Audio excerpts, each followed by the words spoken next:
Recently, I had the opportunity to watch people play Yandere Simulator for the first time. This was an incredibly valuable experience for me because it showed me what aspects of the game are confusing for newcomers. After I realized how difficult it can be to play Yandere Sim for the first time, I felt inspired to put a tutorial into the game. My original plan for the game's tutorial was a scripted sequence where Kokona asks Yandere-chan to help her rehearse a play about a serial killer. The rehearsal would introduce all of the game's core mechanics: stabbing, dragging corpses, disposing of evidence, etc. However, it would be time-consuming to add this type of sequence to the game, and I don't want the game's development to be delayed any further. So I decided to include a different type of tutorial that could be added to the game much faster. Here's what I came up with. When the player triggers certain criteria, such as damaging their reputation, a tutorial window will appear to provide information about the current situation. If you don't want to see these tutorial windows, you can disable them with a single button press. This is a temporary solution. I still want to implement the serial killer rehearsal one day, but I'll save that for some time in the future, probably after the game's crowdfunding campaign. In order to determine what type of information would be beneficial for a new player, I had to imagine that I was playing Yandere Simulator for the first time. When I did this, the game began to look completely different to me. I started noticing all kinds of game design flaws and huge glaring problems that I had been ignoring up until this point. I decided to spend the month of April fixing everything that was bothering me about the game. I made a tremendous number of changes to the game over the course of the past month, and I'm going to name the most significant changes in this video. When I first introduced the student council, I stated that they would send you to the guidance counselor if they caught you misbehaving. I completely forgot about this until last month. As of now, it is finally an aspect of the game. The student council will now send you to the guidance counselor when they catch you misbehaving, similarly to teachers. However, they will still pepper spray you if they feel that their lives are in danger. Most students only check their locker once at the beginning of the day. This means that if you want a student to find a note in their locker, you have a very small window of time to do it. This prevented the feature from being useful. To solve this problem, it is now possible to tell a student to go check their locker for a note at any time of day. Up until now, Yandere Simulator has not featured a map. This is one of the factors that made it very difficult for newcomers to jump into the game easily. As of now, I have finally added a map to the game. It displays your current location, as well as the location of your senpai and your classroom. Hopefully, this will help newcomers get their bearings much faster. Some characters will use their phones to take an incriminating photo of you if they witness you commit murder. Then they will attempt to send that photo to the police. If you kill them before they send the photo, then you will get away with your crime.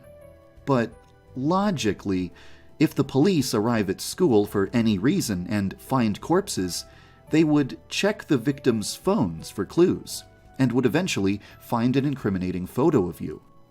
This always struck me as a game design oversight. So as of now, if anyone takes an incriminating photo of you, you are required to destroy their phone, to eliminate the possibility that you could be arrested for the evidence on that phone. The ability to hide your identity with a mask was too overpowered, because it would allow you to murder your rival right in front of senpai with no consequence. To balance this feature, I've decided to give senpai a unique reaction to witnessing a masked murderer. I've decided that senpai has a strong sense of justice and feels disdain for people who commit evil behind a veil of anonymity. The sight of a masked murderer will fill senpai with disgust and cause him to disregard his own safety and unmask the murderer at all costs. This means that if senpai sees you commit murder while wearing a mask, he'll run up to you and rip the mask off your face, which will cause an instant game over. This will prevent the mask feature from being easily exploited. For a long time, I felt that it doesn't really make sense for Yandere-chan to be able to run away from pursuers. It makes sense for games where it's possible to escape the consequences of your actions by fleeing and hiding. But if Yandere-chan has committed a murder in front of a teacher, she can't just run away and return to school the next day like nothing happened. It simply doesn't make sense to give the player the option of running away, since your pursuer isn't gonna forget what they saw. So, from now on, if someone begins to chase Yandere-chan, you no longer have the option of running away from them, and you have to confront them immediately.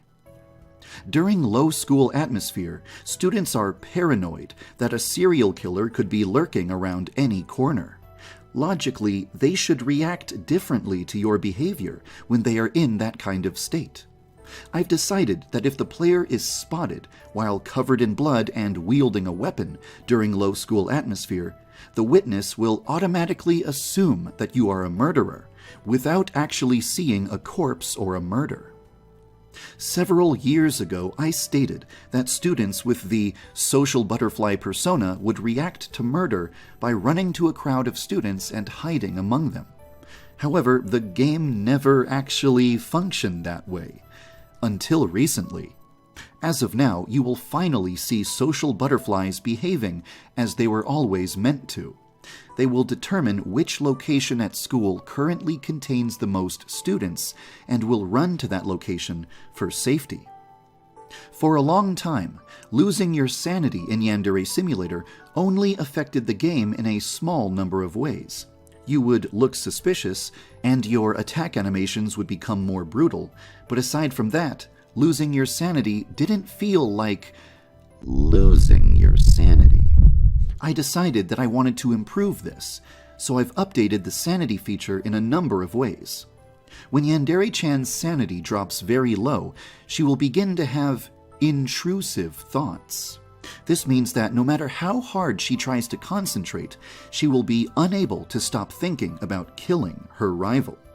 From the player's perspective, these thoughts will be perceived as ghostly visions of Yandere-chan performing gruesome murder animations on her current rival. She will also lose her self-control and start involuntarily giggling to herself, which will attract the attention of people around her. Additionally, she will lose the ability to distinguish people from one another.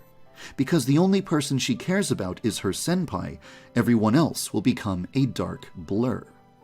And finally, she will become unable to resist her murderous urges, and she will automatically attack anyone who is within range, without any input from the player. Everything I've just described is only a small portion of the many changes that were made to the game in April.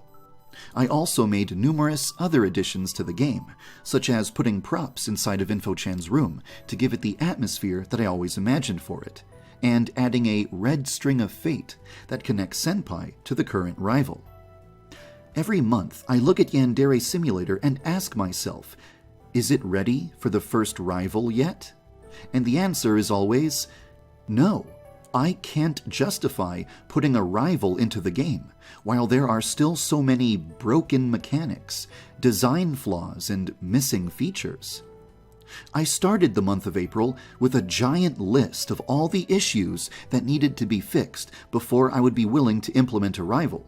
But by the end of April, that list had shrunken down to just 2 or 3 remaining issues. This makes me feel like I'm at the stage of development where I'm rolling out the red carpet for the first rival. I can finally see the light at the end of the tunnel, and I hope you can see it too. Thank you for following the development of Yandere Simulator.